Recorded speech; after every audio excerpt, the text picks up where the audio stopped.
ଯଦିଓ ମୋ ଘରେ ପାଚିଲା ପଣସ ଖାଇବାକୁ କେହି ଭଲ ପାଆନ୍ତିନି, କିନ୍ତୁ ପାଚିଲା ପଣସ ମଞ୍ଜିରେ ତିଆରି ଏଇ ଚଟଣି ଖାଇବାକୁ ସମସ୍ତେ ଭଲ ପାଆନ୍ତି।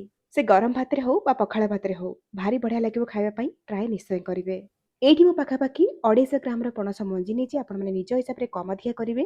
ଯେତେବେଳେ ଆପଣମାନେ ପାଚିଲା ପଣସ ଖୋସା ବା କୋଲା ଭିତରୁ ମଞ୍ଜିକୁ ବାହାର କରିବେ ନା, ସାଙ୍ଗେ ସାଙ୍ଗେ ମଞ୍ଜିରୁ ଚୋପା ବାହାରି ନଥାଏ। ସେଥିପାଇଁ ମଞ୍ଜିକୁ ବାହାର କରିସାରିଲା ପରେ ଆପଣମାନେ ଟିକେ ଧୋଇ ନେବେ ଆଉ ଗୋଟେ ଖରା ଦେଇଦେବେ। ତାପରେ ଦେଖିବେ ଅଟୋମେଟିକ୍ ଚୋପା ଗୁଡ଼ାକ ମଞ୍ଜି ଉପରୁ ବାହାରିଯିବ ଆଉ ଆପଣଙ୍କୁ ଚୋପା ଛଡ଼େଇବା ପାଇଁ ସୁବିଧା ହେବ। ଆଉ ଗୋଟେ ଖରା ଦେଇକି ଶୁଖେଇଦେଲେ ପଣସ ମଞ୍ଜିକୁ ଆପଣମାନେ ବହୁତ ଦିନ ଷ୍ଟୋର କରିପାରିବେ। ଏଇଠି ଦେଖନ୍ତୁ କେତେ ସୁନ୍ଦର ଭାବରେ ଚୋପା ଗୁଡ଼ାକ ମଞ୍ଜି ଉପରୁ ବାହାରି ଯାଉଛି।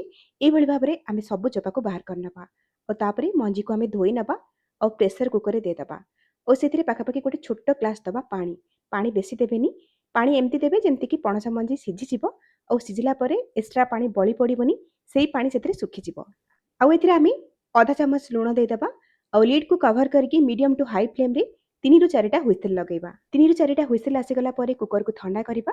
ତାପରେ ଲିଡ୍କୁ ଏଠି ମୁଁ କାଢ଼ି ନେଇଛି ଆଉ ଏଠି ଦେଖିପାରୁଥିବେ ପଣସ ମଞ୍ଜି ବହୁତ ଭଲ ଭାବରେ ସିଝିଯାଇଛି।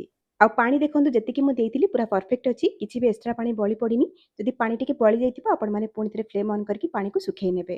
ସିଝା ମଞ୍ଜିକୁ ସାଇଡ଼ରେ ରଖିବା, ପ୍ୟାନ୍ ଗରମ କରିକି ସେଥିରେ 2-3 ଚାମଚ ସୋରିଷ ତେଲ ଦେବା ଆଉ ସେଥିରେ 3-4ଟା ଶୁଖିଲା ଲଙ୍କାକୁ ଦେଇକି ଭାଜି ନେବା। ରାଗ ଆପଣମାନେ ନିଜ ହିସାବରେ କମ ଅଧିକା କରିବେ ଆଉ କଞ୍ଚା ଲଙ୍କା ବଦଳରେ ଶୁଖିଲା ଲଙ୍କା ନେବେ, ସ୍ୱାଦ ଭଲ ଆସିବ। ଶୁଖିଲା ଲଙ୍କା ଭାଜି ହେଇଗଲା ପରେ ତାକୁ ଗୋଟେ ଶିଳ ଉପରେ ଦେବା ଆଉ ଅଳ୍ପ ଟିକେ ଲୁଣ ଦେବା। ପଣସ ମଞ୍ଜି ସିଝିଲା ବେଳେ ଲୁଣ ପକେଇଥିଲେ ଦେଖିକି ଲୁଣ ପକେଇବେ। ତ ଏଠି ଦେଖନ୍ତୁ ମୁଁ ଗୁଣ୍ଡ କରି ନେଇଛି। ଏବେ ଆମେ ଆମର ବଳକା ସୋରିଷ ତେଲ ଯେଉଁ ପ୍ୟାନ୍ରେ ଥିଲା ସେଇଥିରେ ଆମେ 10-12 କଲା ରସୁଣକୁ ଦେଇକି ଲାଲ କରିକି ଭାଜି ନେବା। ତ ଏଇ ରସୁଣ ଭଜାକୁ ଆମେ ସେ ଶିଳ ଉପରେ ଦେଇକି ପୁଣି ଥରେ ଲଙ୍କା ସହିତ ଛେଚି ନେବା ବା ବାଟି ନେବା।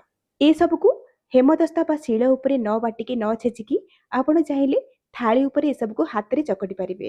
ରସୁଣ ଟିକେ ବାଟି ହେଇଗଲା ପରେ ପ୍ୟାନ୍ରେ ସୋରିଷ ତେଲ ଥିଲା, ସେଇଥିରେ ଆମେ ଗୋଟେ ମିଡ଼ିୟମ୍ ସାଇଜ୍ର ପିଆଜକୁ ଲମ୍ବା ଲମ୍ବା କରି କାଟିକି ଦେବା, ତାକୁ ମଧ୍ୟ ଆମେ ଲାଲ କରିକି ଭାଜି ନେବା। ଭାଜି ହେଇଗଲା ପରେ ସାଇଡ଼ରେ ରଖିବା। ଏବେ ଆମେ ଶିଳ ଉପରେ ଆମର ସିଝା ପଣସ ମଞ୍ଜିକୁ ଅଳ୍ପ ଅଳ୍ପ ଦେଇକି ଏଇଭଳିଆ ଛେଚି ନେବା ବା ବାଟି ନେବା। ମୁଁ ଯେମିତିକି ଆପଣଙ୍କୁ କହିଥିଲି, ଆପଣମାନେ ଚାହିଁଲେ ଏସବୁକୁ ହାତରେ ମଧ୍ୟ ଚକଟି ପାରିବେ। ଅତି ପ୍ଲେନ୍ କରିକି ୟାକୁ ବାଟି ଦେବେନି ବା ଚକଟିବେନି, ଟିକେ ଦରଦରା ହେଇକି ରହିବ, ସେଇଭଳି ଆପଣମାନେ ୟାକୁ ଛେଚିବେ ବା ବାଟିବେ। ତ ଦେଖନ୍ତୁ ଇଏ ହେଇଗଲା।